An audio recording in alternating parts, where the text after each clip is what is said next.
केंद्रीय गृह मंत्री अमित शाह ने कहा, देश के सीमावर्ती इलाकों में बुनियादी ढांचा मजबूत करना सरकार की उच्च प्राथमिकता। उन्होंने 2022 तक सीमा पर बाड़ लगाने का काम पूरा होने का भरोसा दिलाया।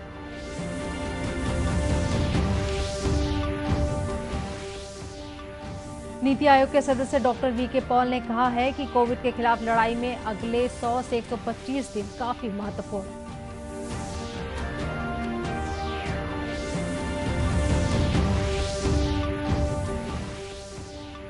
नरवा गरवा घुरवा बाड़ी योजना के बेहतर क्रियान्वयन के लिए कृषि विज्ञान केंद्र कोरिया को मिला राष्ट्रीय पुरस्कार।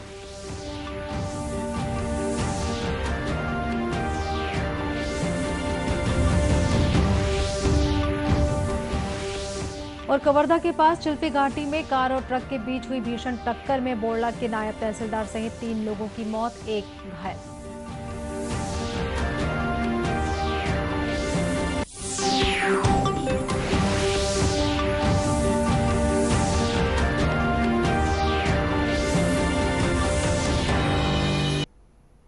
नमस्कार, आप देख रहे हैं दूरदर्शन समाचार। मैं हूं सरोज गुप्ता। आप समाचार विस्तार से। केंद्रीय गृह मंत्री अमित शाह ने आज कहा कि देश के सीमावर्ती क्षेत्र में जल्दी ही स्वदेशी ड्रोन प्रणाली तैनात कर दी जाएगी। उन्होंने कहा कि रक्षा अनुसंधान और विकास संगठन तथा अन्य संबंधित एजेंसियां इस पर काम कर रही हैं। गृह मंत्री नई दिल्ली में सीमा सुरक्षा बल के 18वें अलंकरण समारोह को संबोधित कर रहे थे। उन्होंने विश्वास व्यक्त किया कि देश के अर्धसैनिक बल सीमाओं की सुरक्षा के लिए किसी भी चुनौती का सामना करने में सक्षम हैं। श्री शाह ने कहा कि नरेंद्र मोदी सरकार ने देश के सीमावर्ती इलाकों में बुनियादी ढांचे की मजबूती को उच्च प्राथमिकता दी है। श्री शाह ने आश्वस्त किया कि सीमा पर बाड़ लगाने का काम अगले वर्ष से पहले ही पूरा हो जाएगा। चाहे फेंसिंग हो, छोटे छोटे गैप्स बने थे, किसी का आशा नहीं होगा गैप्स छोड़ना, मगर 200 किलोमीटर की फेंसिंग आप ठीक से बना देते हो और बीच में 1.5 किलोमीटर का गैप रह जाता है, तो 200 किलोमीटर की फेंसिंग का सुरक्षा की दृष्टि से इतना उपयोग नहीं है। गैप्स को फिलअप करने के लिए भारतीय जनता पार्टी की नरेंद्र मोदी सरकार ने हर एक जगह पे गैप्स को ढूंढकर, जहां बात करनी थी, जहां संवाद करना था, कुछ अड़चनें थी, कुछ एडमिनिस्ट्रेटिव अड़चनें थी, कुछ पड़ोसी देशों से बातचीत करनी थी, सारी अड़चनों को दूर कर मैं आपको भरोसा दिला सकता हूं कि 2022 के पहले हमारी फेंसिंग में कोई भी गैप नहीं रह जाएगा। गृह मंत्री ने कहा कि नरेंद्र मोदी सरकार के शासन में देश के पास अपनी स्वतंत्र रक्षा नीति है। इस नीति का साफ संदेश है कि सरकार सबके साथ शांतिपूर्ण संबंध चाहती है, लेकिन यदि किसी ने देश की सीमाओं का अतिक्रमण करने या देश की संप्रभुता को चुनौती देने की कोशिश की तो उसे उचित जवाब दिया जाएगा। नीति आयोग के सदस्य डॉक्टर वीके पॉल ने कहा है कि कोविड के खिलाफ लड़ाई में अगले 100 से 125 दिन काफी महत्वपूर्ण है। पत्रकारों से चर्चा करते हुए उन्होंने कहा कि विश्व कोविड की तीसरी लहर की ओर बढ़ रहा है और यहां तक कि प्रधानमंत्री ने भी इसका उल्लेख किया है और कहा है कि किसी भी बात को हल्के में नहीं लेना चाहिए। उन्होंने कहा कि प्रधानमंत्री ने महामारी की तीसरी लहर को रोकने का लक्ष्य दिया है और इसे पूरा करना संभव है। अगर हम सभी फैसला कर लेते हैं तो देश में कोरोना की तीसरी लहर की कोई संभावना नहीं है। उन्होंने कहा कि सभी के लिए जरूरी है कि वे सतर्क रहें और दूसरों को कोविड नियमों का पालन करने के लिए प्रेरित करें। ओवरऑल वर्ल्ड एक तीसरी वेव की तरफ बढ़ रहा है और ये एक सच्चाई है। ये हमें आज प्रधानमंत्री जी ने भी इसका जिक्र किया। उन्होंने कहा कि ये हमारे लिए चेतावनी है, रेड फ्लैग है, इसको आप वार्निंग लेकर चलिए, कोई भी एडिशनल ओवर आउटब्रेक हो सकती है और हमारा डिक्लाइन जो है आपने देखा है कि स्लो हो गया। ये हमारे लिए वार्निंग है। सिचुएशन कंट्रोल में है लेकिन आगे ये खराब हो सकती है, लेकिन ना खराब होने देना ये हमारे हाथ में। डॉक्टर पॉल ने कहा कि देश में टीकाकरण से कोरोना की रफ्तार को रोकने में मदद मिल रही है। एक डोज मिली है तो 0.21 है, 5वां हिस्सा लगभग, और जिनको 2 डोज मिली है तो 0.06 है कि वैक्सीन इफेक्टिव हैं, वैक्सीन बचाते हैं और वैक्सीन में आने के बावजूद भी अगर इन्फेक्शन होती है तो वो माइल्ड होती है, हॉस्पिटलाइजेशन कम होता है और डेथ्स जो हैं वो लगभग ना के बराबर हो जाती हैं। डॉक्टर पॉल ने कहा कि अगले 3-4 महीने में देश में टीकाकरण अभियान में तेजी आएगी और सभी लोग सुरक्षित क्षेत्र में आ जाएंगे, लेकिन अभी सजग रहने की जरूरत है। कोरोना वायरस की संभावित तीसरी लहर को देखते हुए छत्तीसगढ़ में भी स्वास्थ्य विभाग और प्रशासन सतर्क हो गया है और एहतियात के तौर पर तैयारियां तेज कर दी हैं। छत्तीसगढ़ सरकार के प्रवक्ता और वरिष्ठ मंत्री रविंद्र चौबे ने कहा है कि राज्य सरकार कोरोना की तीसरी लहर से निपटने के लिए पूरी तरह से तैयार है और इसे रोकने में पूरी तरह से सक्षम है। मॉनिटरिंग कर रहे हैं। अब आदरणीय मुख्यमंत्री जी ने स्पष्ट आदेश दिया हुआ है कि हमारे सीएससी और पीएससी के स्तर पर ऑक्सीजन की व्यवस्था होनी चाहिए, बेड की व्यवस्था होनी चाहिए, पैरामेडिकल स्टाफ की व्यवस्था होनी चाहिए, नर्सिंग स्टाफ की व्यवस्था होनी चाहिए, मेडिसिन की व्यवस्था होनी चाहिए। छत्तीसगढ़ सरकार पूर्णतः तैयार है और हमारी तैयारी ऐसा है कि हम तीसरे वेव को रोक पाने में सफल होंगे और लगातार माननीय मुख्यमंत्री इसमें सतत समीक्षा कर रहे हैं, मॉनिटरिंग कर रहे हैं। गौरतलब है कि दुनिया के कई देशों में कोरोना की तीसरी लहर ने दस्तक दे दी है। विशेषज्ञों के अनुसार छत्तीसगढ़ में कोरोना की रफ्तार कम हुई है, पर खतरा अभी टला नहीं है। छत्तीसगढ़ ने कृषि विकास के क्षेत्र में एक बार फिर से राष्ट्रीय स्तर पर अपना परचम फहराया है।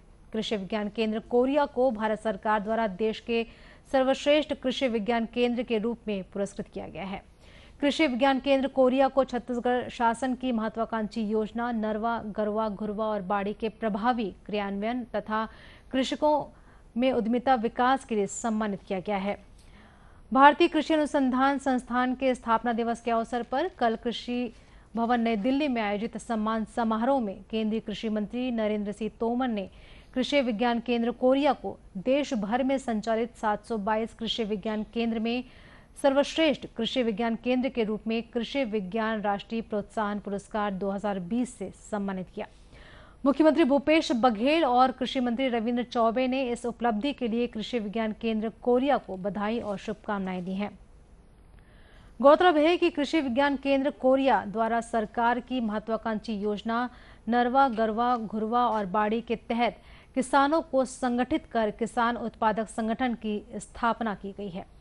जिले में चारागाह विकास कार्यक्रम के अंतर्गत चारा फसलों की उन्नत किस्में लगाने के लिए किसानों को प्रेरित किया जा रहा है। वहीं गौठान ग्रामों में नगदी फसलों को बढ़ावा दिया जा रहा है। साथ ही सामूहिक बाड़ियों और पड़त भूमि विकास पर भी विशेष रूप से जोर दिया जा रहा है ताकि किसानों को अतिरिक्त आय हो सके। मवेशियों में होने वाली आनुवंशिक बीमारियों की जांच अब प्रदेश में भी होने लगी है। दुर्ग जिले के अंजोरा स्थित कामधेनु विश्वविद्यालय के पशु चिकित्सा और पशुपालन महाविद्यालय में निर्मित जेनेटिक स्क्रीनिंग लैब में इस दिशा में कार्य शुरू कर दिया गया है। इस लैब के माध्यम से पशुओं में होने वाली लाइलाज आनुवंशिक बीमारियों की जांच आधुनिक मशीनों की मदद से की जा रही है। इससे पहले जांच के लिए पशुओं के सैंपल को गुजरात और हरियाणा के लैब में भेजा जाता था। विभाग के प्रमुख डॉक्टर किशोर बनर्जी ने बताया कि भारतीय कृषि अनुसंधान परिषद के सहयोग से इस लैब को स्थापित किया गया है और पशुओं की आनुवंशिक बीमारियों की जांच में सफलता भी मिलने लगी है।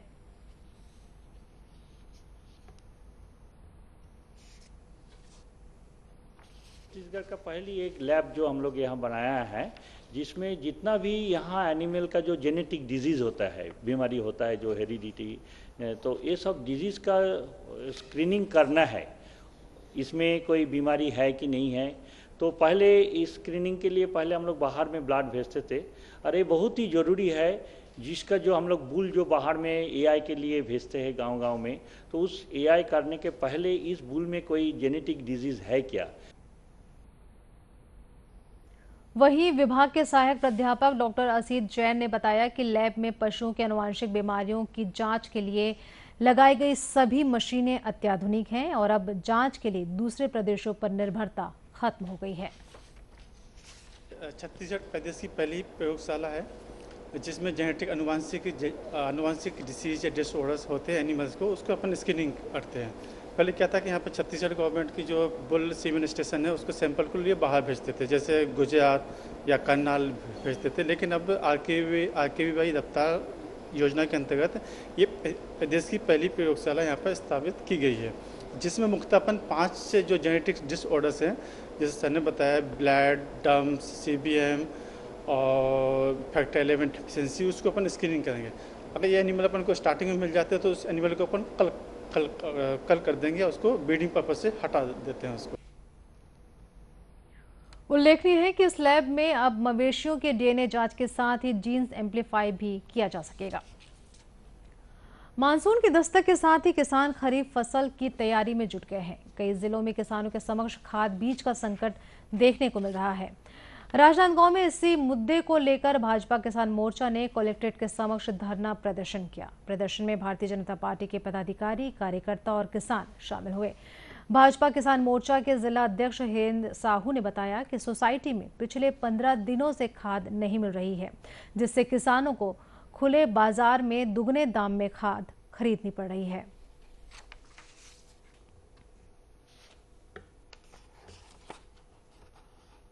जो आज स्थिति है किसानों की, पूरे 15 दिन हो गए लगातार हर सोसाइटी में जा रहा है, कहीं पे खाद बीज नहीं मिल रहा है और मार्केट में इतनी ज़्यादा खाद बीज है जो किसानों को डबल रेट में लेना पड़ रहा है। आज किसान की स्थिति बहुत दयनीय है। अगर चाहती सरकार तो पहले सोसाइटियों को, किसानों को उपलब्ध कराते सोसाइटी के माध्यम से और व्यापारियों को नहीं देते। श्री साहू ने कहा कि अगर 19 जुलाई तक सोसाइटी में खाद का संकट दूर नहीं होता है तो 20 जुलाई को जिले के विभिन्न विकास खंडों में किसान एक दिवसीय धरना प्रदर्शन करेंगे और उसके बाद उनका आंदोलन और तेज हो जाएगा। पूर्व विश्व चैंपियन भारतीय महिला निशानेबाज तेजस्विनी सावंत टोक्यो ओलंपिक में इस बार हिस्सा लेने वाली भारतीय टीम की अहम सदस्य हैं। 50 मीटर राइफल में तेजस्विनी के अब तक के शानदार प्रदर्शन ने शूटिंग में ओलंपिक पदक मिलने की भारत की उम्मीद बढ़ाई है। तेजस्विनी ओलंपिक में अपना श्रेष्ठ प्रदर्शन करने के लिए तैयार है। अर्जुन पुरस्कार से सम्मानित तेजस्विनी पर देश भर की उम्मीदें टिकी हुई हैं।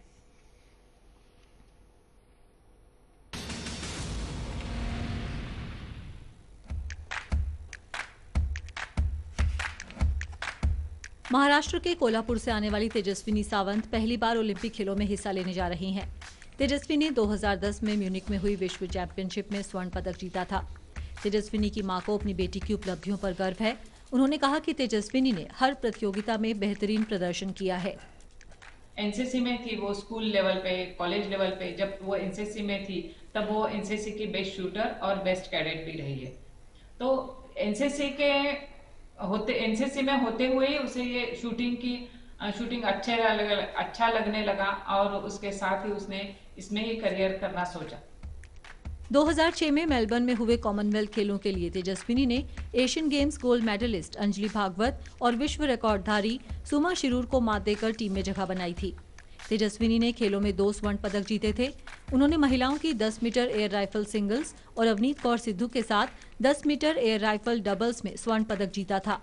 तेजस्विनी ने 2009 में म्यूनिक में हुए विश्व कप में 50 मीटर राइफल 3 पोजीशन में कांस्य पदक जीता था। 2010 में म्यूनिक में हुई विश्व चैंपियनशिप में उन्होंने 50 मीटर राइफल प्रोन इवेंट में स्वर्ण जीता था। Tejaswini 50 metre rifle prone event में विश्व रिकॉर्ड की बराबरी करने वाली पहली भारतीय महिला निशानेबाज बनी थी। कोल्हापुर के एक मध्यम वर्गीय परिवार में जन्म लेने वाली तेजस्विनी ने खेलों के प्रति लगन अपनी मां से सीखी। उनकी मां भी एक एथलीट रह चुकी हैं। उन्होंने 1975 से 1979 तक महिलाओं के क्रिकेट और वॉलीबॉल में महाराष्ट्र का प्रतिनिधित्व किया। उनकी मां की ही तरह देश के तमाम खेल प्रेमियों को यही उम्मीद है कि तेजस्विनी ओलंपिक में बेहतरीन प्रदर्शन करेंगी। ब्यूरो इनपुट्स के साथ शशि गजवानी की रिपोर्ट, डीडी न्यूज। कबीरधाम जिले में रायपुर जबलपुर मार्ग पर आज कार और ट्रक के बीच हुई जबरदस्त टक्कर में नायब तहसीलदार सतीश कृषाण सहित 3 अन्य लोगों की मौके पर ही मौत हो गई। इस हादसे में एक अन्य व्यक्ति घायल हुआ है। चिल्फी पुलिस से मिली जानकारी के अनुसार बोरला में पदस्थ नायब तहसीलदार सतीश कृषाण अपने 2 अन्य दोस्तों राधाकृष्ण बड़ाई और देवाशीष मिश्रा के साथ चिल्फी इलाके के थवाई पानी से आज सुबह वापस बोरला लौट रहे थे। तभी पगवाही गांव के पास तेज रफ्तार ट्रक के साथ कार की टक्कर हो गई। इस हादसे में नायब तहसीलदार सहित 2 अन्य लोगों की मौके पर ही मौत हो गई। वहीं एक अन्य व्यक्ति घायल हो गया। ये टक्कर इतनी जबरदस्त थी कि कार में सवार सभी लोगों के शव कार में ही फंसकर रह गए। मौके पर पहुंची पुलिस ने काफी मशक्कत के बाद उनके शव को बाहर निकाला। इस घटना में घायल हुआ एक व्यक्ति आबकारी विभाग में गार्ड के तौर पर पदस्थ है। दर्शकों, कोरोना से बचाव के लिए मास्क, सैनिटाइजर के साथ ही सोशल डिस्टेंसिंग का भी पालन करें। कोरोना को हराना है, मास्क जरूर लगाना है। इसी के साथ यह समाचार बुलेटिन यहीं समाप्त हुआ। नमस्कार।